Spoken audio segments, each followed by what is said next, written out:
Bonjour à l'Afrique des libertés.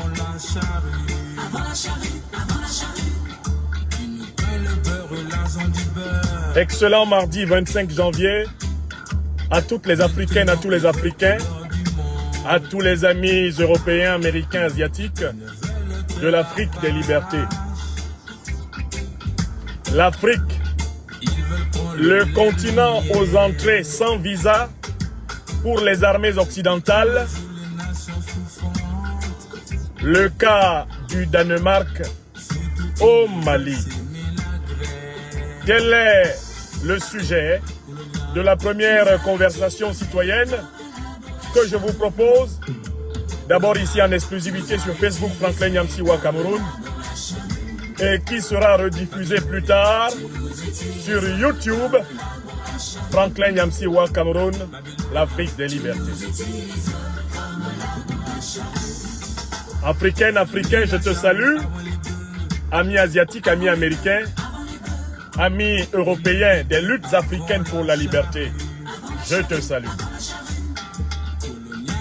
Protège et partage ce direct qui contribue à l'éveil de l'Afrique mondiale et au réveil de la fraternité humaine universelle. Car comme le disait Aimé Césaire, ce que nous voulons, c'est pour la soif universelle, c'est pour la faim universelle. Ne faites point de moi cet homme de haine pour qui je n'ai que haine. Car ce que je veux, c'est pour la faim, F-A-I-M, universelle, c'est pour la soif universelle. Je te salue, ami de la vérité justice de nos ancêtres angélisés, ami de Kémit, ami de la grande terre africaine en éveil. Je te salue à travers le continent natal de l'homme et sur tous les autres continents de notre planète bleue. Je voudrais parler aujourd'hui de l'Afrique et me demander si l'Afrique est le continent aux entrées sans visa pour les armées occidentales et attirer votre attention sur le scandale de l'entrée en terre du Mali de forces spéciales du Danemark sans visa malien. Oui, quand ces choses se passent, il faut en parler, il faut les penser, car elles sont utiles à l'éveil du continent et elles sont utiles à la réforme du monde.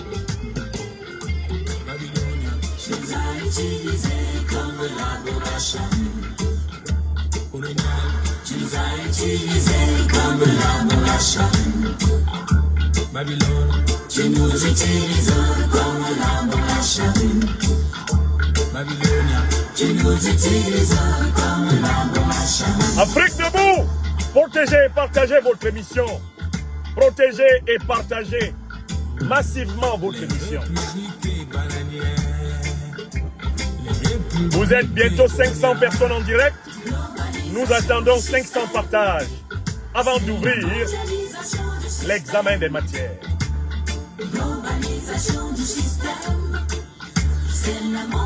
Et vous écoutez La Charrue, chantée par Bengija Jami. La Charrue. Et maintenant Bolé Bantou par Bengija Jami.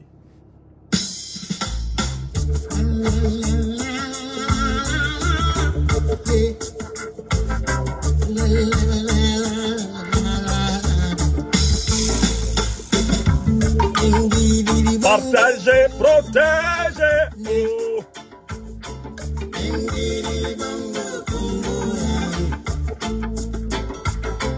Que Dieu bénisse le peuple burkinabé. Que Dieu bénisse le peuple malien. Yeah. Que Dieu bénisse les peuples africains. Kinshasa, Congo, Africa.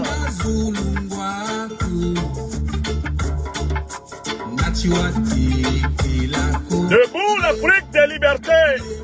Debout sur toutes les colonnes. Le siècle africain est arrivé. À vous au Niger, à vous au Tchad, à vous en Centrafrique, au Gabon, au Congo, à vous au Cameroun, à vous au Nigeria, à vous en Côte d'Ivoire, au Togo, au Bénin, à vous au Sénégal, en Mauritanie, à vous en Guinée-Conakry. Debout, debout, debout les Africaines et les Africains. Debout, debout.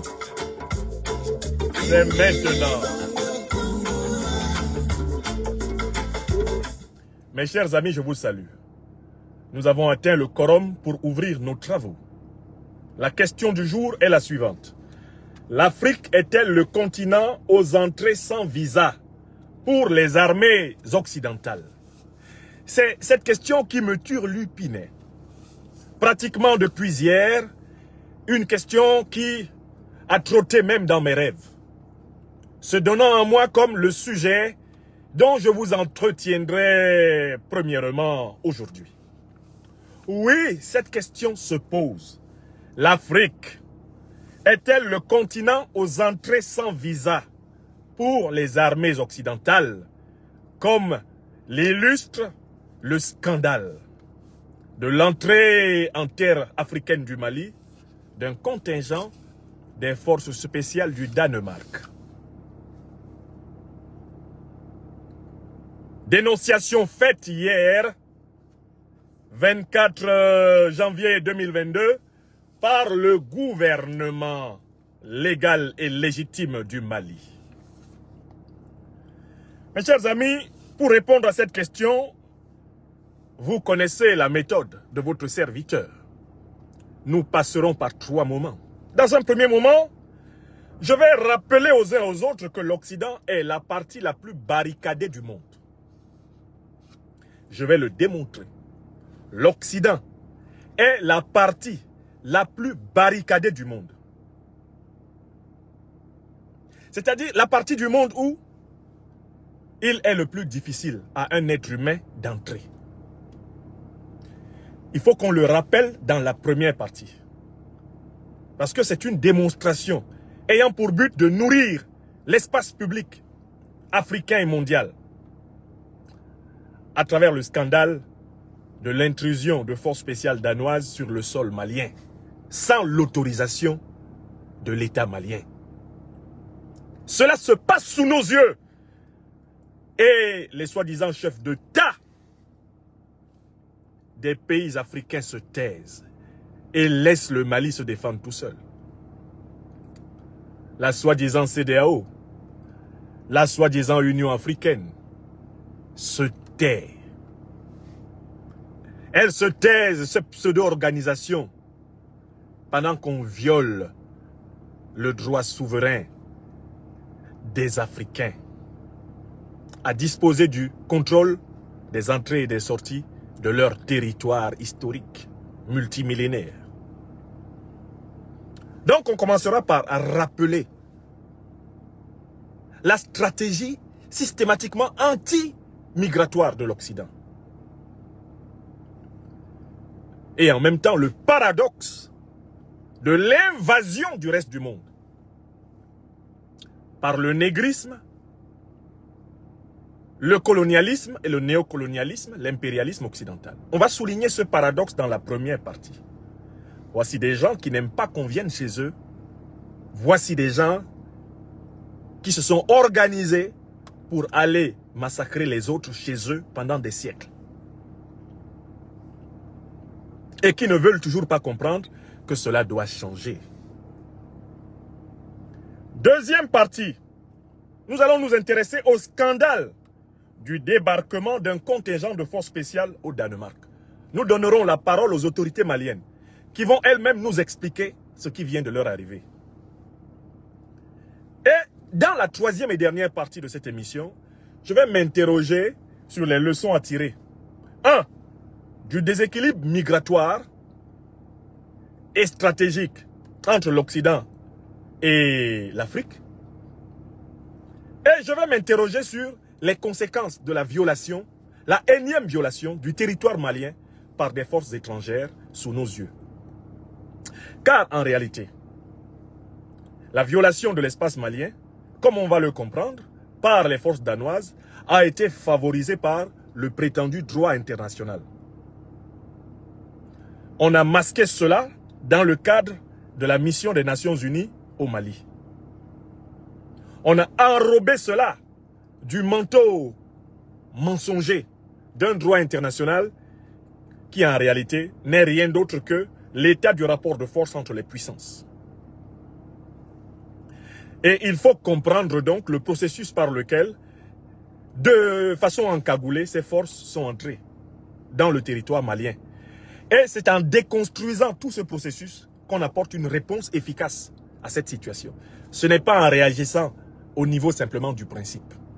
Il faut voir le mécanisme qu'ils ont utilisé pour entrer. Et c'est ce mécanisme qu'il faut combattre.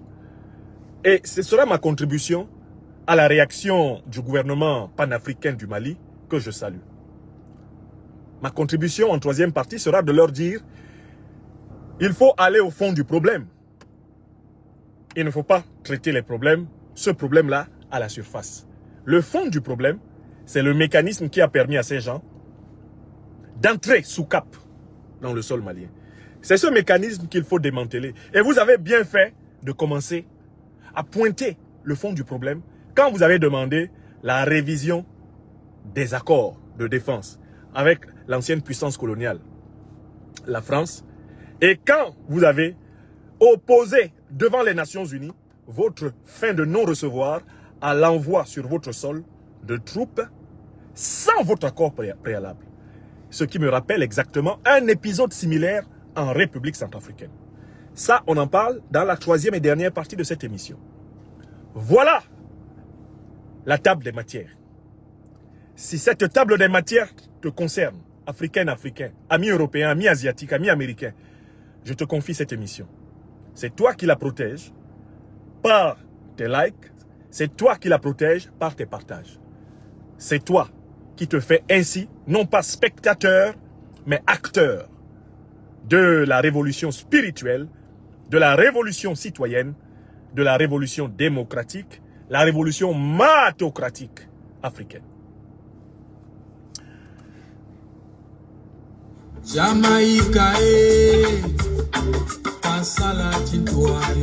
Nous allons commencer la première partie.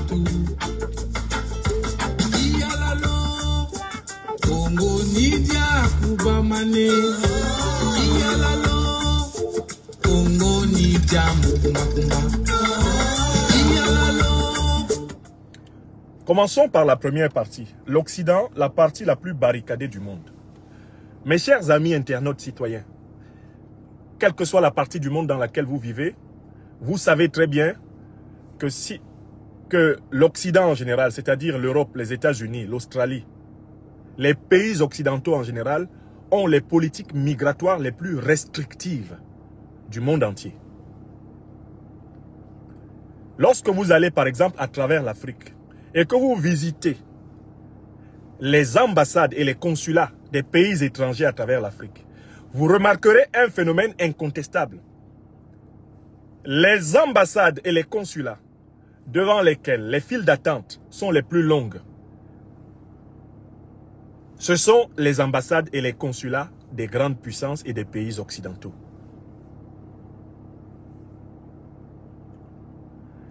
Les pays de l'Union européenne, les États-Unis d'Amérique, le Canada, l'Australie,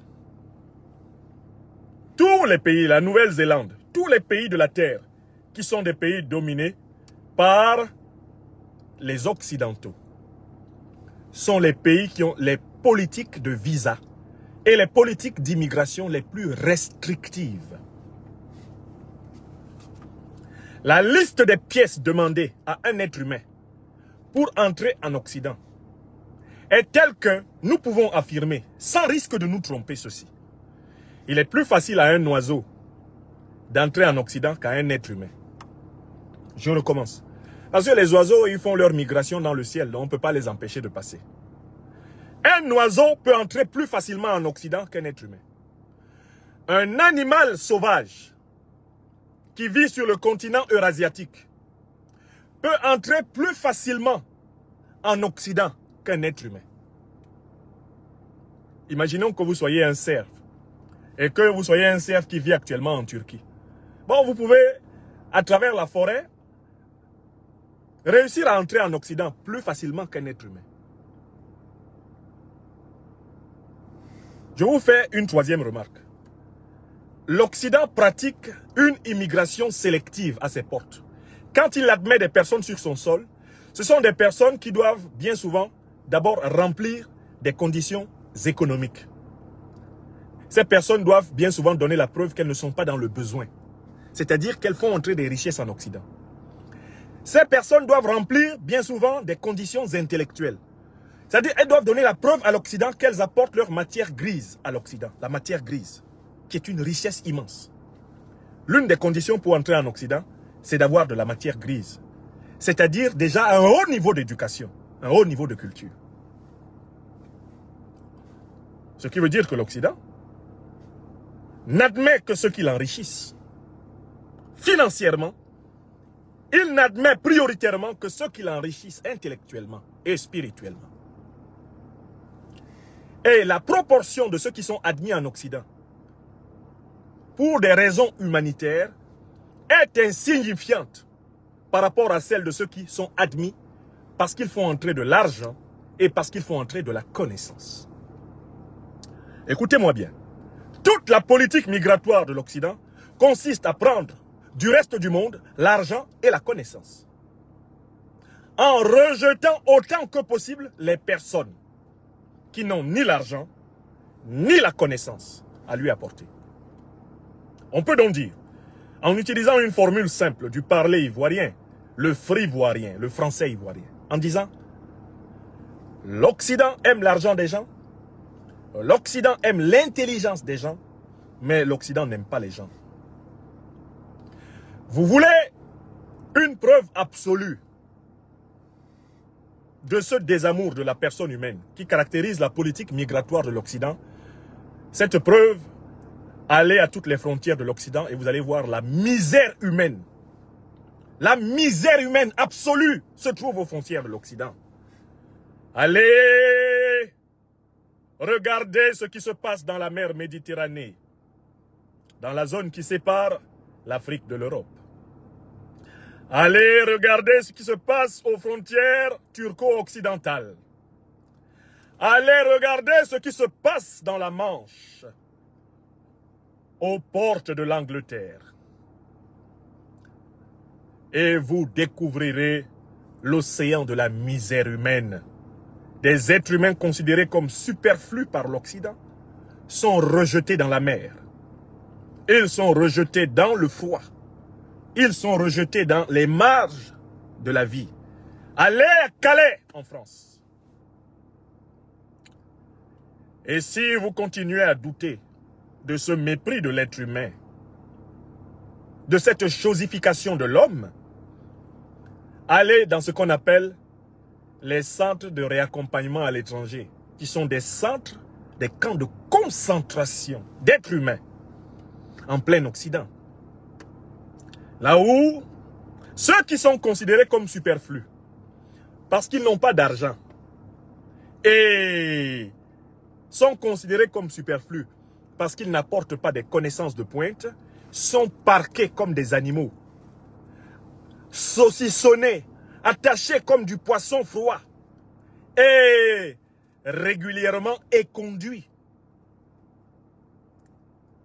rejetés dans le sud du monde, renvoyés à la misère qu'ils ont voulu fuir. Je suis toujours dans la première partie de cette conférence. Je veux vous convaincre que l'Occident est la partie du monde qui a la politique migratoire la plus restrictive que l'humanité ait jamais conçue. Prenez l'Amérique.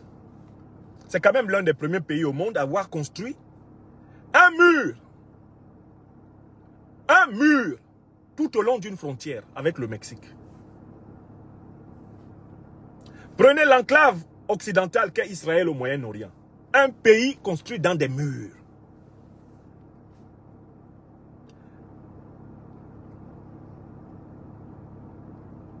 Vous devez, vous qui écoutez cette conférence, aboutir avec moi à la conclusion toute simple qu'en réalité, s'il y a un pays, s'il y a une zone du monde qui ne devrait pas se permettre de violer les autres territoires du monde, parce que précisément, elle est la plus refusée, elle est la plus restrictive, elle est la plus sélective envers les autres êtres humains, ça devrait être l'Occident. C'est-à-dire que les puissances occidentales devraient être les dernières à violer l'espace des pays étrangers, parce qu'elles sont les plus grandes protectionnistes que la Terre ait jamais inventées. Mais je conclus cette partie en soulignant un autre paradoxe. Est-ce que vous savez que l'Occident est le plus grand aspirateur de matières premières de la planète? Je recommence. Est-ce que vous savez que l'Occident, c'est le plus grand consommateur de matières premières de la planète? C'est-à-dire que le gros des matières premières, des richesses de la planète, va du reste du monde vers l'Occident. C'est-à-dire vers l'Amérique et le Canada, vers l'Union européenne, vers l'Australie, la Nouvelle-Zélande et tous les territoires vassaux des puissances impériales occidentales. Les richesses vont vers là. Autrement dit, les êtres humains ne peuvent pas rentrer facilement en Occident. L'argent peut rentrer facilement en Occident. Les êtres humains ne peuvent pas rentrer facilement en Occident. La connaissance de pointe peut entrer facilement en Occident. Les êtres humains ne peuvent pas rentrer facilement en Occident, mais toutes les richesses des autres parties du monde, les richesses matérielles brutes, ce qu'on appelle les commodities, sont les bienvenues. D'où je pousse la métaphore, mais je suis dans un réalisme cru. Une bille de bois africain a plus de facilité d'entrer en Occident qu'un Africain. Je recommence. Quand vous marchez dans la forêt en Afrique, là, et que vous rencontriez des arbres, ayez du respect pour les arbres. Car dans l'échelle des valeurs de la politique migratoire occidentale, un arbre a plus de chances d'entrer en Occident, un tronc d'arbre a plus de chances d'entrer en Occident que toi, Africain, qui m'écoute. Oui! Un morceau de diamant a plus de chances d'entrer en Occident que toi. Un lingot d'or a infiniment plus de chances d'entrer en Occident que toi.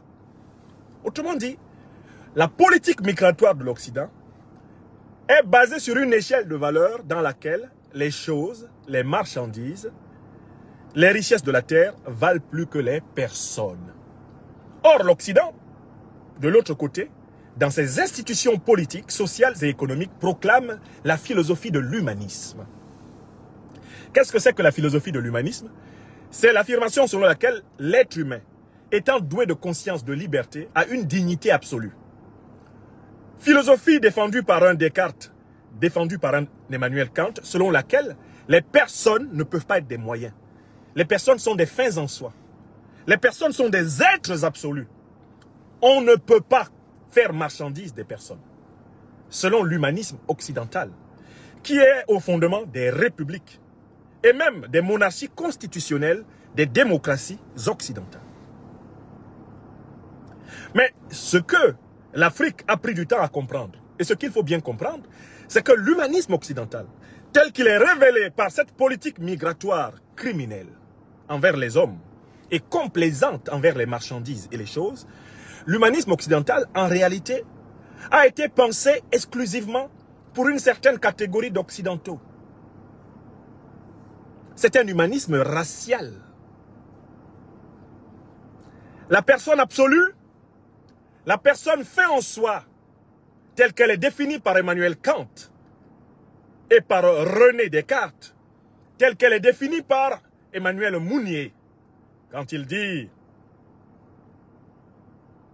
qu'il y a toujours en tout homme une part de la dignité absolue de la personne humaine, cet humanisme-là est un humanisme réservé à une élite humaine, une élite raciale, le coderme, catholique, une élite de natifs occidentaux. C'est à eux que l'on pense dans la politique migratoire de l'Occident lorsque, face à des Africains, face à des Asiatiques, face à des Latino-Américains, on inverse la pyramide des valeurs. Et soudain, tout d'un coup, les marchandises et les choses, les matières premières de la terre valent plus que les personnes. La personne absolue de l'humanisme politique occidental, ce n'est donc pas tout homme. Ce n'est pas toute femme, ce n'est pas tout être humain. La personne absolue, c'est l'occidental. Représenté et mythologisé comme étant un homme ou une femme blanche, de religion chrétienne, supposée, un christianisme frelaté, superficiel, un christianisme qui relève davantage du crétinisme que d'une véritable spiritualité d'ailleurs. Le portrait robot de l'homme occidental qui est projeté par cette politique migratoire criminelle envers le reste du monde, c'est le portrait robot de l'homme du négrisme, de l'homme du racisme, de l'homme du colonialisme et de l'homme de l'impérialisme. En effet, ces grands systèmes de pensée criminelle qui ont gouverné l'Occident depuis pratiquement le XVe siècle excluent les autres peuples du monde de l'humanité. Pour que la traite des Noirs fût possible, il a fallu décréter que les Noirs n'étaient pas des hommes. Pour que l'extermination des Indiens d'Amérique fût possible, il a fallu décréter que les Indiens d'Amérique n'étaient pas tout à fait des hommes. Allez consulter la fameuse controverse de Valladolid entre deux prélats chrétiens occidentaux, Sepúlveda et Las Casas. Un débat pour savoir si les Indiens d'Amérique ont une âme comme les autres. Et si on a le droit de les tuer, de les décapiter, de les pendre haut et court. Parce que ce seraient des sous-hommes, ou en tout cas des non-hommes. Ou si au contraire, ça serait des hommes comme nous, les Occidentaux. Et dans ce cas, on ne devrait pas commettre envers eux les crimes qui sont interdits par la Bible. Allez consulter ce fameux débat, la fameuse controverse de Valladolid en Espagne. Oui! Cet humanisme occidental proclamé, universalisé dans les déclarations de 1948, proclamé dans la déclaration de 1789, s'avère, à l'épreuve des faits, un humanisme racial, racialisé, un humanisme discriminatoire, un humanisme apartheidique. Oui, oui, un humanisme apartheidique. Un humanisme ségrégationniste. Un humanisme criminel. L'un des plus grands penseurs de l'Occident, l'ethnologue Claude Lévi-Strauss, dans un texte publié en 1951 et diffusé sur le site de l'UNESCO, Race et Histoire soulignait cela, qu'il fallait se méfier de cet humanisme occidental, tant proclamé, et qui pourtant n'a pas empêché les pires discriminations. L'élimination de 6 millions de Juifs d'Europe, le massacre de vingtaines de millions,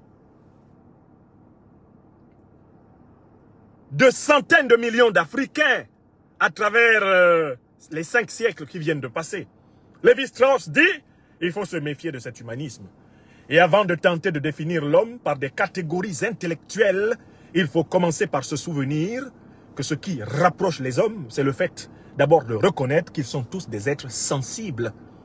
Ils sont tous des êtres d'émotion. Oui, Peter Abrahams l'a dit, rouge est aussi le sang des Noirs.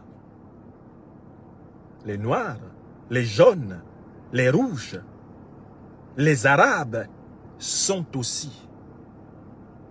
d'abord des êtres humains parce qu'ils sont doués de sensibilité et ils sont doués d'affectivité. Au lieu d'utiliser les critères intellectuels pour hiérarchiser les hommes, il faut d'abord reconnaître que nous appartenons tous à la communauté des vivants. C'est-à-dire des êtres qui peuvent souffrir, qui peuvent aimer.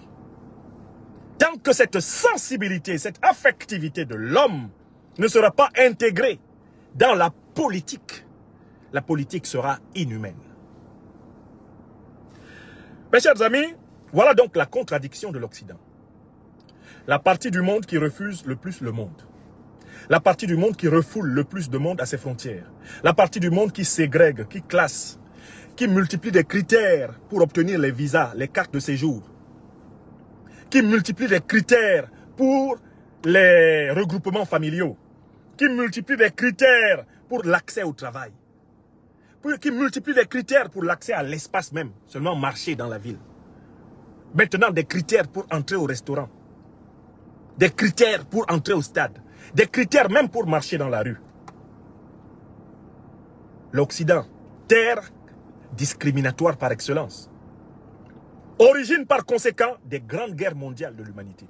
Toutes les grandes guerres mondiales de l'humanité sont d'abord des guerres occidentales.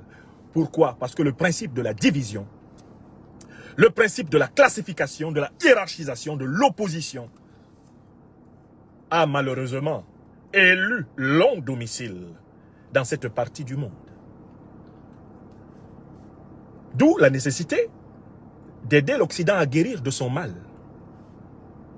Le principe de division, le dualisme, le principe de la séparation, le principe du diviser pour mieux régner, le principe de la duplicité, la duplicitas, le double langage, la mauvaise foi. D'un côté, la proclamation de vertus humanistes extraordinaires et de l'autre, une pratique historique crapuleuse, criminelle. Les grandes exterminations historiques. Il fallait que cela soit rappelé. Que s'il y a un endroit de la terre où il est difficile d'entrer, c'est ici. L'endroit d'où je vous parle. Par conséquent, s'il y a des gens sur la terre qui ne doivent pas aller chez les autres, sans leur autorisation, c'est d'abord les Occidentaux. Je recommence la conclusion de la première partie. S'il y a une partie de la terre où il n'est pas facile du tout, Seigneur, de mettre les pieds, c'est l'Occident.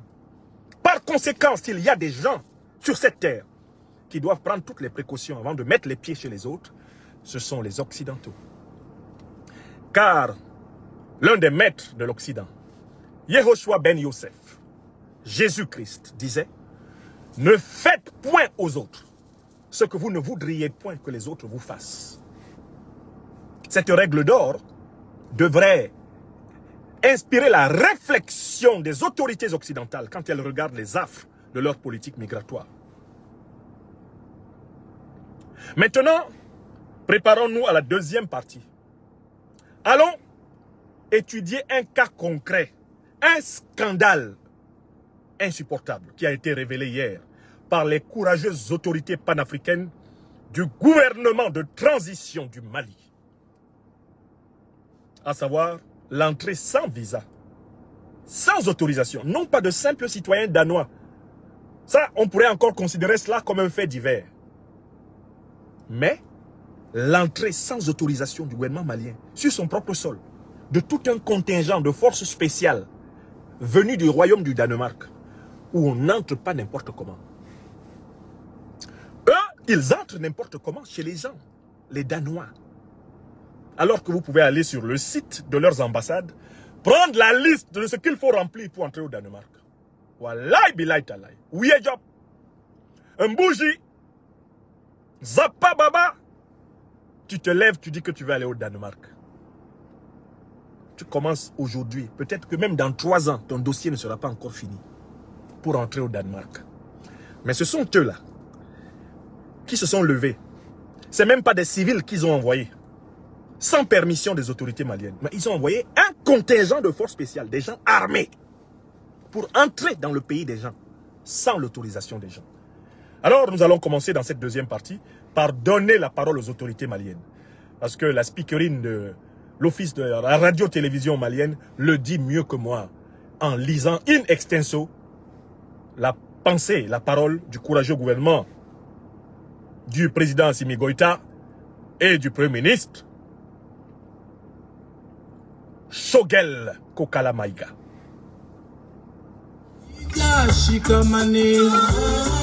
La deuxième partie de notre émission. Continuez à partager. C'est une œuvre d'éveil.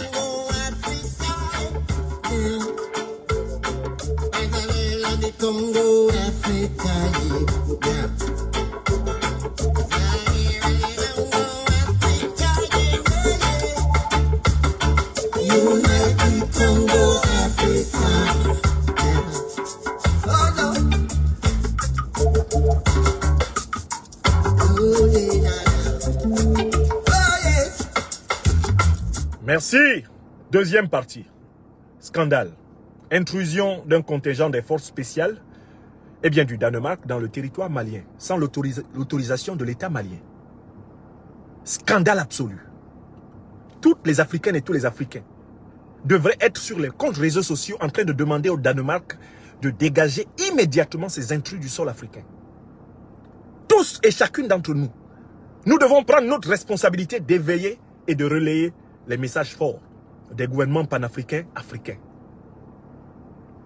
Sur vos pages Twitter, Facebook, sur les différentes pages publiques des autorités danoises, dites-leur que l'Afrique leur demande de venir ramasser leurs hommes rapidement. Avant que ça ne se règle autrement. Qu'ils prennent leurs hommes parce que les Africains ne peuvent pas se permettre d'entrer avec des forces spéciales sur le territoire européen dans ces conditions. Nous allons donner la parole aux autorités maliennes. Elles sont mieux placées pour nous donner le la. Et puis nous allons jouer Ré, Mi, Fa, Sol, La, Si, Do. Donnons la parole à ce courageux gouvernement, le gouvernement du Mali. Je vais prendre la bonne source. C'est la source audio. Je vais... Annonçant la fin des relations dites. C'est communiqué. Communiqué numéro 014 du gouvernement de la transition. Le gouvernement de la République du Mali a constaté avec étonnement le déploiement sur son territoire d'un contingent de forces spéciales danoises au sein de la force Takuba. Le gouvernement souligne que ce déploiement est intervenu sans son consentement et sans considération du protocole additionnel applicable aux partenaires d'opération européens devant intervenir au Mali dans le cadre de la force Takuba, lequel prévoit la conclusion d'un accord bilatéral entre la République du Mali et les pays partenaires.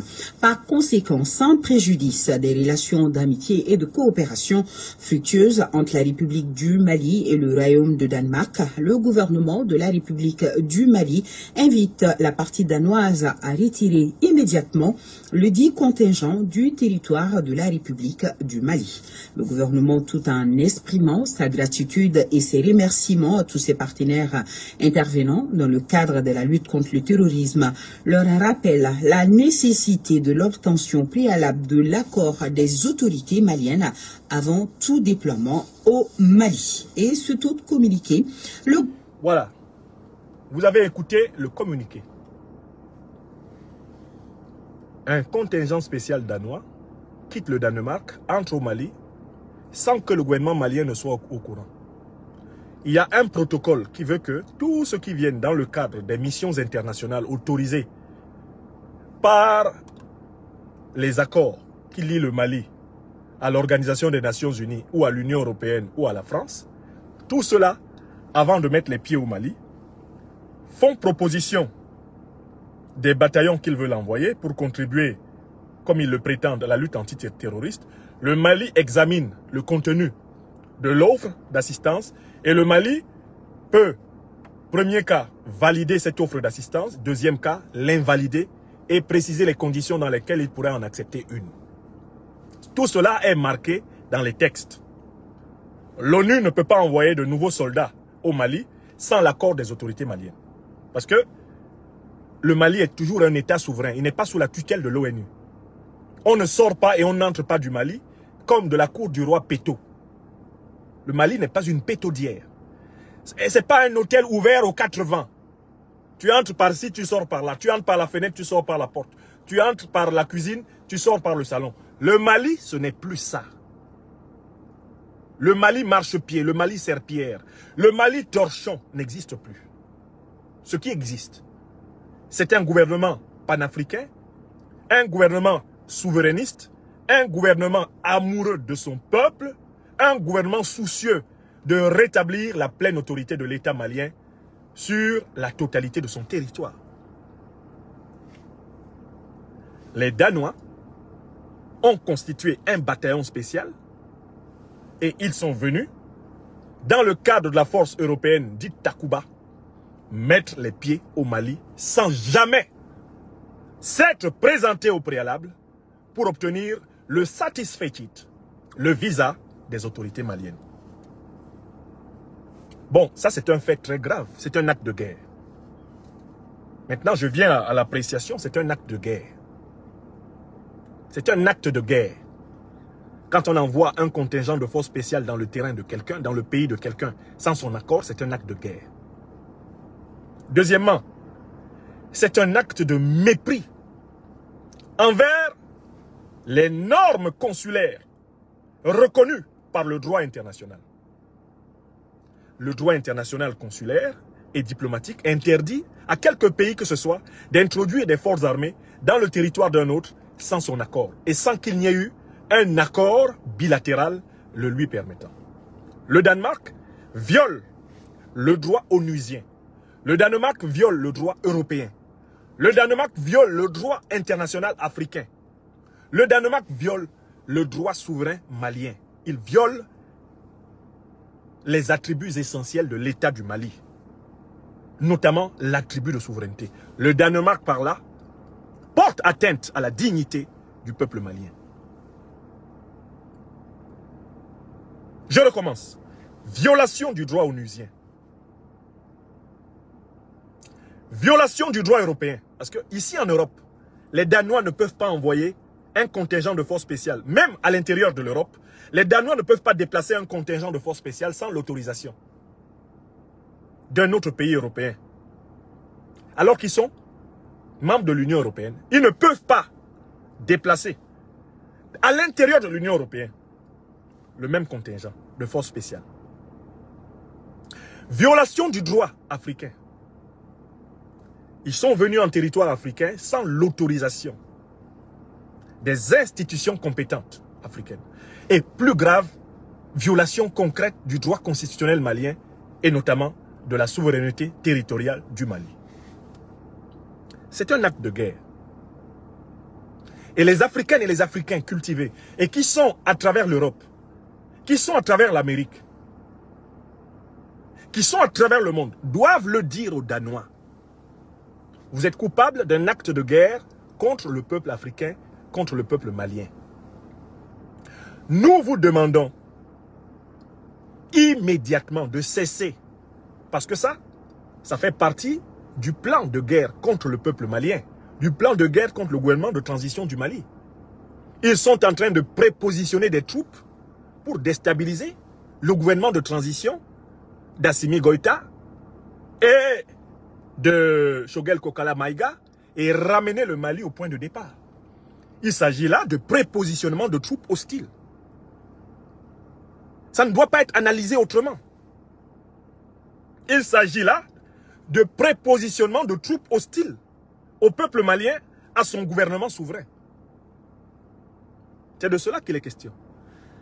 Donc, je voudrais d'abord que tous ici, nous soyons d'accord sur le fait que c'est un scandale. Et quand il y a un scandale comme ça, il ne faut pas laisser un gouvernement se défendre tout seul. Les gouvernements souverains et panafricanistes du continent doivent se joindre au gouvernement malien pour dénoncer le comportement du Danemark. Ils doivent convoquer les ambassadeurs du Danemark dans tous leurs pays respectifs pour leur dire: nous, gouvernement de tel ou tel pays, c'est là qu'on aimerait voir les gouvernements qui sont dirigés par d'authentiques patriotes africains. Le gouvernement du Centrafrique, le gouvernement d'Algérie, le gouvernement de Mauritanie, le gouvernement de Guinée, le nouveau gouvernement du Burkina Faso qui est en élaboration, le gouvernement éthiopien, le gouvernement rwandais, tous les gouvernements qui prétendent vraiment être au service de l'émancipation africaine, le gouvernement angolais, le gouvernement sud-africain, ils doivent se lever maintenant pour dire ceci au Danemark, en convoquant les ambassadeurs du Danemark dans leur pays. L'agression que vous venez de perpétrer contre le Mali est inacceptable. Nous vous demandons, sous réserve de suspendre toutes les relations diplomatiques avec vous, de retirer immédiatement vos hommes. Ça devrait être la parole qu'on entend partout au niveau officiel en Afrique. Au niveau des opinions africaines. Au Mali et partout. Les Africains doivent aller dire aux autorités danoises au consulat danois de retirer leurs hommes du Mali. Il y a des consulats danois partout. C'est là-bas que les sociétés civiles doivent, avec exigence, pacifiquement, aller exiger le retrait des agresseurs du sol malien. Il faut que ce soit systématiquement comme ça. Les gouvernements patriotiques et panafricains réagissent, les sociétés civiles, les organisations de la société civile réagissent, en s'adressant toujours à la cible. Il ne faut pas se tromper de cible. Ils ont des ambassades en Afrique. Ils ont une ambassade au Mali. Ils ont une ambassade un peu partout en Afrique. Il faut aller leur dire. Les sociétés civiles africaines vous demandent de cesser votre participation à l'agression qui se prépare et qui se perpètre actuellement contre le peuple malien et contre son gouvernement de transition. Voilà. Voilà ce qu'il faut faire. Bon, je viens maintenant à la troisième et dernière partie de cette conférence. Je vais aborder les leçons que l'on doit tirer. Dans la deuxième partie, je voulais juste que tout le monde prenne conscience du scandale que c'est. Maintenant, quelles sont les leçons qu'on doit tirer? Pourquoi est-ce que j'estime que la réaction du gouvernement de transition du Mali n'est pas encore à la hauteur? Le compte n'y est pas encore. Il faut faire mieux encore que ça. Parce que le problème qui est posé là, c'est le problème général de la sécurité du peuple malien et de la stabilité du gouvernement de transition. C'est ce problème qui est posé. Petite pause musicale.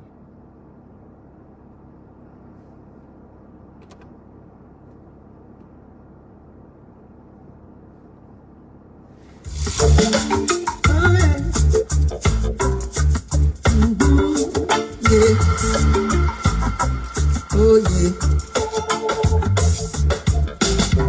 Dingy diddy bongo bongo ah yeah. Dingy diddy bongo bongo ah.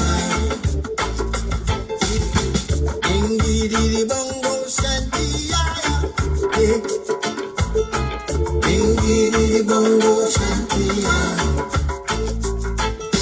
Tantu bawaya titantwe.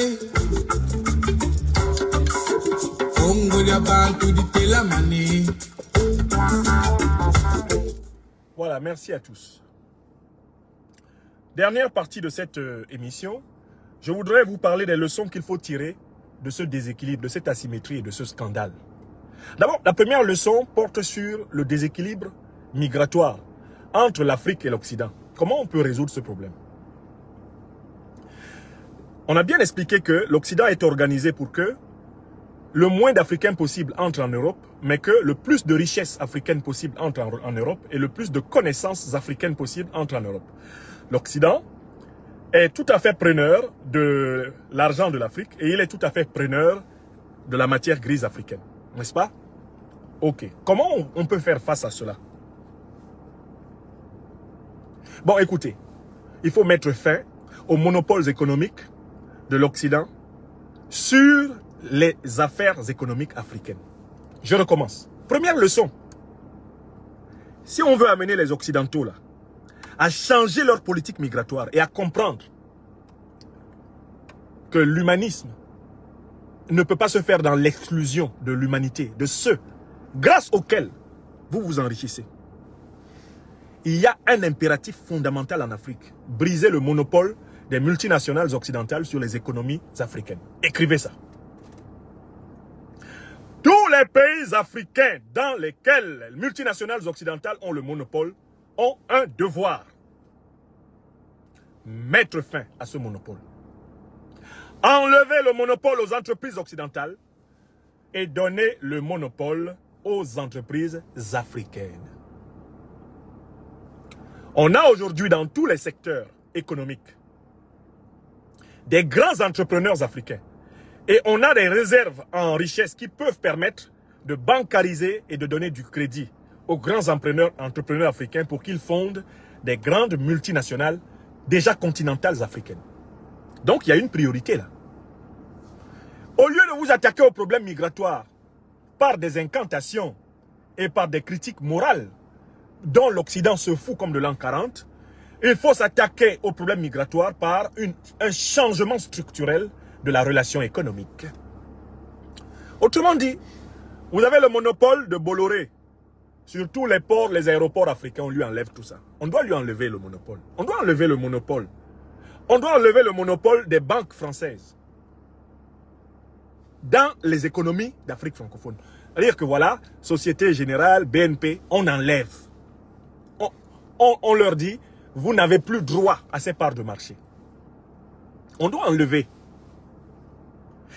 Ne vous plaignez pas des conditions de visa. Ne vous plaignez pas de ça. Laissez-les faire les conditions de visa qu'ils veulent. Enlevez le monopole à Bolloré. Enlevez le monopole à Bouygues. Enlevez le monopole à Orange. Enlevez le monopole à Total sur le pétrole, le gaz, etc. Enlevez-leur les monopoles. Écrivez ça. Si tu veux qu'on te respecte, commence d'abord par faire respecter tes biens par ton voisin. Pour que ton voisin te respecte, il doit commencer par respecter tes biens. Un voisin qui ne respecte pas tes biens ne va pas te respecter. Or, un voisin qui respecte tes biens commence à te respecter. L'Afrique doit commencer par faire respecter ses biens. Si elle veut que ses hommes et ses femmes, ses enfants et ses vieillards soient respectés. Donc, premier axe, il faut briser le monopole des entreprises occidentales sur les économies africaines. Ne vous plaignez pas des conditions migratoires. Laissez les problèmes de visa. Laissez les problèmes de carte de séjour. Il faut briser ce monopole. Bon, deuxième étape. Lorsqu'on va briser les monopoles des compagnies, des multinationales occidentales sur les économies africaines, ça va libérer des parts de marché, n'est-ce pas? Qui va les gagner? Les Africains. Quand les Africains vont gagner ces parts de marché, est-ce que la pression migratoire vers l'Europe et l'Amérique va continuer? Non. Parce que nos jeunes Africains qui vont mourir dans le Sahara, qui vont mourir dans la Méditerranée, qui vont mourir sur la voie de l'Amérique, qui vont mourir pour aller dans les petits paradis du Moyen-Orient, les Dubaï, les Qatar, les Arabies Saoudites, qui s'en vont mourir là-bas. Pourquoi ils s'en vont? Parce qu'ils n'ont pas du travail chez nous. Ils n'ont pas du travail bien rémunéré chez nous, en Afrique. Ils n'ont pas des États et des multinationales continentales puissantes qui leur donnent des opportunités. Voilà pourquoi ils s'en vont. En brisant donc le monopole des multinationales occidentales sur les économies africaines, on libère non seulement des capitaux pour investir sur place en Afrique, mais on crée les conditions pour garder la jeunesse africaine, Seigneur, sur le continent africain. On doit créer une concurrence interne, une concurrence économique interne à l'Afrique. Il y a des capitaux massifs entre les mains des Africains au Nigeria. Il y a des capitaux massifs entre les mains des Africains en Afrique du Sud. Il y a des capitaux massifs entre les mains des Africains en Algérie, au Maroc, en Égypte. Il y a des capitaux massifs entre les mains des Africains au Sénégal, en Côte d'Ivoire, au Cameroun.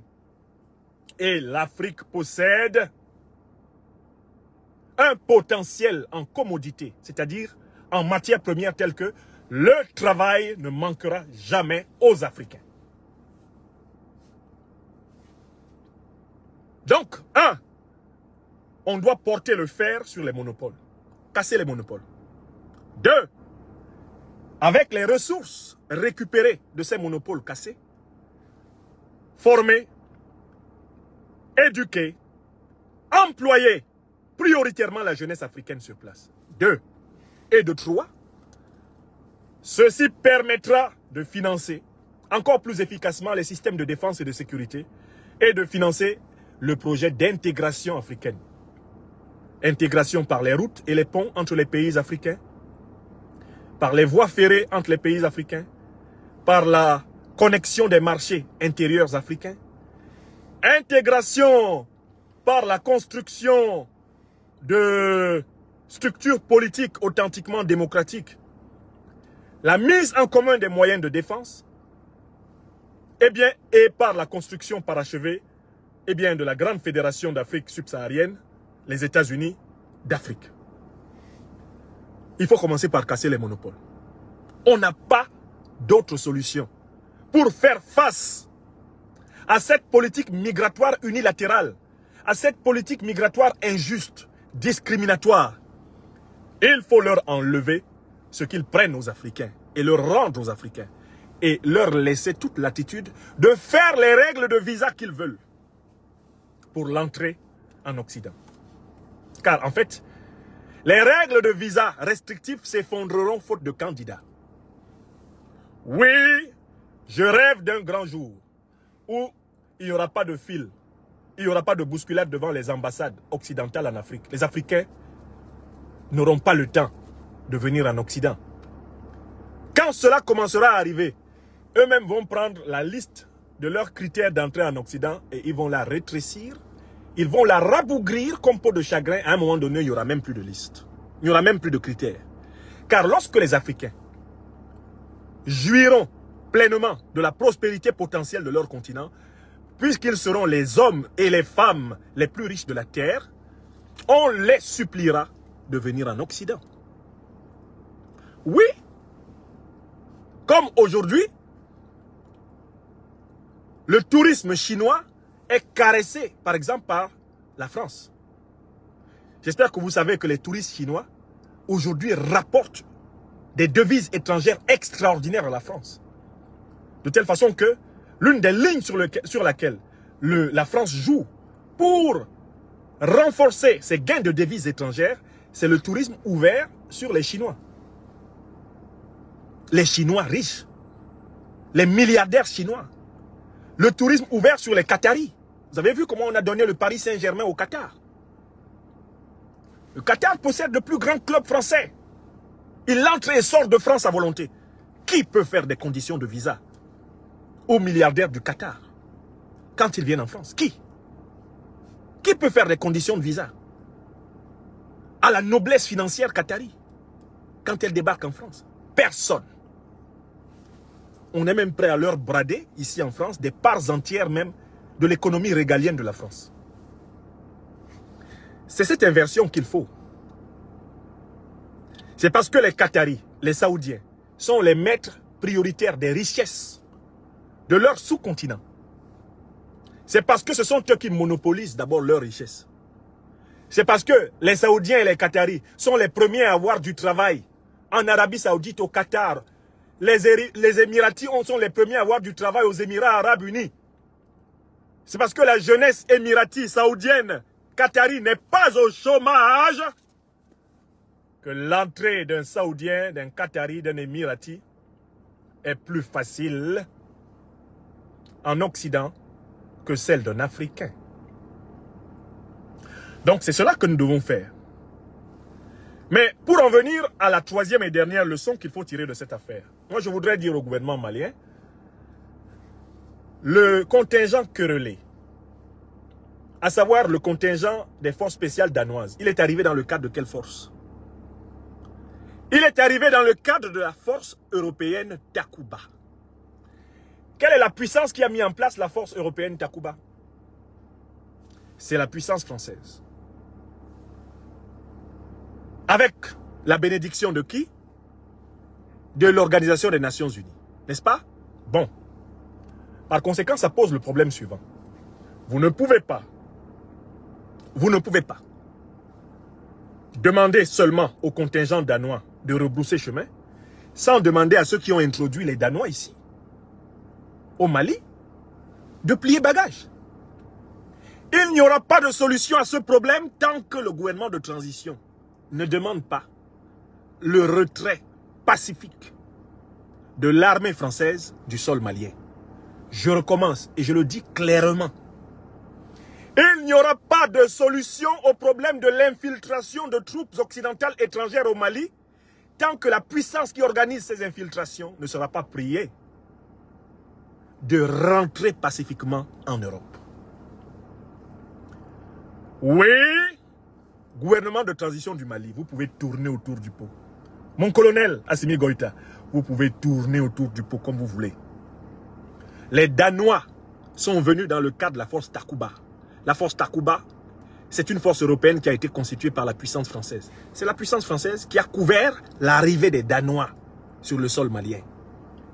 Et c'est d'ailleurs elle qui a violé votre espace aérien le 11 janvier passé, en partant de la Côte d'Ivoire. La même. Systématiquement la même. Nous, analystes politiques, intellectuels engagés, fils de l'Afrique, nous sommes fatigués des demi-solutions à des problèmes qui sont entiers et qui sont posés devant nous. Nous vous disons, l'heure des solutions complètes est arrivée. Vous ne pouvez pas condamner l'arrivée des forces danoises sans condamner la force Takuba qui les a accueillis, ni condamner la force française qui a fait venir la force Takuba. C'est ce système de poupée russe, cet emboîtement de responsabilité que le communiqué que vous avez publié ne prend pas en compte. Voilà pourquoi il faut prendre le problème un peu plus au sérieux. Les Danois ne peuvent pas venir au Mali seuls. Les Danois ne peuvent pas se lever à Copenhague, constituer une armée, débarquer au Mali. C'est pas vrai. Wallahi billahi talahi. Les Danois, comme on dit chez moi à Abidjan, ils n'ont pas care de ça. Les Danois ont déjà gagné une guerre contre quel pays africain? Est-ce que les Danois peuvent faire la guerre face à l'armée malienne? Si on dit, bon, on dit à tout le monde reculer, reculer, reculer. Armée malienne contre armée danoise. Est-ce que les Danois peuvent faire la guerre à l'armée malienne? Ici en Europe, ils ont quel fait d'armes? Ils ont quel fait d'armes? Les Africains ont contribué à libérer l'Europe. Nos ancêtres se sont battus ici. Quand moi je marche en France, là, je suis fier comme un coq gaulois. Parce que mes ancêtres, il n'y a même pas longtemps, ont participé à la libération de ce pays. Il m'arrive de croiser des gens ici en France qui me font une objection. Mais vous avez de la chance, vous êtes en France. Je dis, vous avez de la chance. Mes ancêtres sont venus vous libérer. Donc quand vous me parlez, n'oubliez pas que mon sang a coulé ici. Quand vous me parlez, vous me regardez dans les yeux. Vous avez face à vous un descendant des Africains qui vous ont libérés. Donc parlez-moi avec beaucoup de considération. Il n'y en avait pas un seul. Des millions de soldats africains ont contribué à vous libérer ici pendant les 2 dernières guerres. 14-18, 39-45. Sans l'Afrique, la France ne serait pas libre. Donc, quand je rencontre des citoyennes ou des citoyens français qui ont encore, pour ainsi dire, des toiles d'araignée dans le ciboulot, et qui croient qu'un Africain doit baisser les yeux, quand il leur parle, je leur dis, je ne fais pas partie de ces Africains de France qui sont dépourvus de mémoire et de conscience historico-politique. Qui plus est, d'une mémoire et d'une conscience spirituelle de leur dignité anthropologique. Je suis le successeur, je suis l'héritier. Je suis le fier continuateur des grands libérateurs africains de la France. Et ici en France, je joue un rôle clé sur le plan citoyen, c'est que j'aide la France à se libérer de son néocolonialisme. C'est un grand service que je lui rends. Je devrais être, si la France était redressée, des Français d'adoption qui sont les plus félicités. Les Français d'adoption qui sont les plus récompensés. Car j'aide la France à devenir une puissance humble, une puissance morale, une puissance modeste, une puissance authentiquement humaine, c'est-à-dire qui tient en compte la souffrance des autres peuples. De ce point de vue, je n'aurais apporté à la France que du bon. D'un côté, le savoir que je dispense depuis bientôt plus de 2 décennies ici, et qui a formé des générations de jeunes Français, et de l'autre, la lucidité critique que j'apporte pour mettre fin au néocolonialisme et favoriser l'avènement d'un monde beaucoup plus juste pour tous les peuples. C'est comme cela que l'Africain d'Europe, l'Africain d'Amérique, l'Africain d'Asie doit se tenir. Il doit se tenir en lui-même. En ce que les Allemands appellent la Selbstständigkeit. Ce que les Bassa appellent Libak, c'est-à-dire la noblesse de l'être là. Libar Likunde, l'être là indépendant de la personne. La verticalité, Libar Likunde. Lidihe Likunde. Les Allemands disent die Selbstständigkeit, la capacité de se tenir en soi-même. Donc, j'invite le gouvernement malien et tous les Africains et toutes les Africaines à approfondir davantage le mécanisme de la violation de l'espace malien par les Danois et de reconstituer toutes les structures qui y ont participé et de les prier de nous montrer leur nuque au Mali. Ambassade, on dit Timembouzngon, montre-moi le derrière de ta tête. C'est-à-dire, va chez toi. Nous qui sommes ici en France, nous respectons les lois françaises. L'écrasante majorité des Africains qui vivent sur le sol occidental respectent les règles occidentales. Paye les impôts. Participe à la paix sociale. Vit en bon terme de voisinage avec les Occidentaux de toutes origines. Ne vous en tenez pas aux faits divers de quelques individus qui de temps en temps défraient la chronique et dont seuls parlent les médias. Pensez aux millions de médecins, d'ouvriers, d'agriculteurs, de professeurs, d'ingénieurs. Pensez aux millions d'Occidentaux d'origine asiatique, africaine, latino-américaine qui contribuent à la vie, à l'éveil et même à la vitalité de l'Occident. Et quand vous tenez cela en compte, vous reconnaissez notre droit au dissentiment, au désaccord. Vous ne venez pas nous traiter comme si, dans les relations entre le Sud et le Nord n'était pas jusqu'ici le plus grand bénéficiaire. Donc il faut avoir le courage de tirer les leçons de cette intrusion et de leur dire la vérité. Tous ceux qui ont participé à la violation de l'espace aérien malien le 11 janvier passé, et maintenant à nouveau de l'espace terrestre malien, on doit faire la liste des structures qui ont participé et on doit leur dire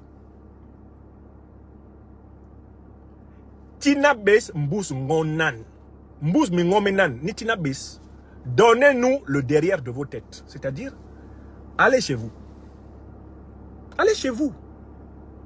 Rentrez chez vous, pacifiquement, sans bain de sang, rentrez chez vous. Et il faut le dire courageusement. Je voudrais déjà saluer le grand courage du gouvernement de transition du Mali, d'avoir dit aux Danois, rentrez chez vous. Il y a longtemps qu'un gouvernement africain n'a pas eu le courage de dire cette vérité à des Occidentaux, irrévérencieux et méprisants. Il y a longtemps qu'un gouvernement africain n'a pas assumé avec autant d'énergie ce que j'appelle avec les Allemands la Selbstständigkeit et dans ma langue maternelle, Libak Likunde. L'être là, dans l'indépendance en soi, l'assise intérieure, le se tenir en soi-même. Selbstständigkeit, disent les Allemands. Le Mali ouvre la porte. Ainsi devra s'exprimer le Burkina Faso nouveau, qui je l'espère va émerger. Ainsi doit s'exprimer la Guinée. Ainsi doivent s'exprimer tous les pays qui sont gouvernés par des Africains authentiquement libres. Libres de corps, libres d'âme, libres d'esprit. Collectivement libres et déterminés à le demeurer. Voilà. Mes chers amis, ce que je voulais vous proposer comme réflexion à chaud sur cette violation. L'Afrique, en conclusion, ne sera pas le continent des entrées sans visa. Non! Les armées occidentales n'ont pas le droit d'entrer sans visa en Afrique. Personne n'a le droit d'entrer sans visa en Afrique. Si ce ne sont les citoyens dûment reconnus par les États africains, les citoyens dûment considérés comme libres d'aller et de venir, sans autre procédure. Comme cela se fait aux portes de l'Occident, aux portes de l'Asie, aux portes de l'Amérique latine. Ainsi, cela doit se faire aux portes de l'Afrique. L'Afrique marche-pied. L'Afrique hôtel ouvert aux 4 vents. L'Afrique à papa. C'est terminé. On va se respecter pour que vous nous respectiez. Et voilà pourquoi on va commencer par vous faire respecter nos matières premières, nos marchés économiques africains, ce qui va vous apprendre à nous respecter, nous qui sommes là. Oui, fin des monopoles occidentaux sur les économies africaines. Cette fin des monopoles occidentaux sur les économies africaines va engendrer une révolution de la diplomatie migratoire occidentale. Voilà l'endroit qu'il faut toucher. Voilà l'endroit qu'il faut toucher. Voilà, how can I say, the key factor to change things is to bring our own international trust of Africa in Africa to lead our economical system. And then their discriminational politics, their politic of segregation will be ended because Africans will no more need to come here just to be fed. Africa will be prosperity for all Africans, and we will have all the means for a defense politics that will impeach forever such invasion like that of those Danish people in Mali. So let us work hard. May God bless Africa. May God bless Mali. Mes chers amis, je vous remercie. Je vous souhaite une excellente suite de journée. Cette émission sera rediffusée dans l'après-midi. Eh bien, sur Franklin Nyamsiwa Cameroun, YouTube, l'Afrique des libertés. Vous étiez près de 1300 personnes en direct en cette mi-journée ici sur Facebook, Franklin Nyamsiwa Cameroun. J'espère que vous êtes autant de personnes à avoir partagé cette émission. Que Dieu bénisse chacune de nos personnes, de nos familles, chacun de nos pays, de nos continents, et en ce que nous participons à la vérité justice de tous les temps, à la vraie fraternité humaine.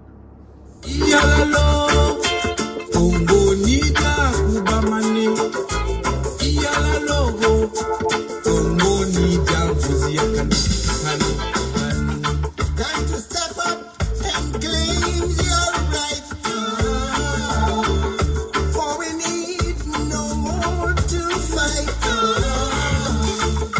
Educate the people's mind and teach them how to strive. So the Congo say, King Sasha Congo Africana. Yeah.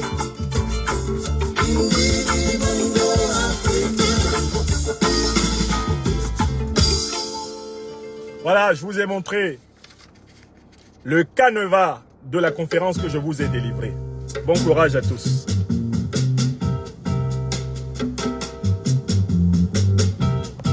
Merci à tous.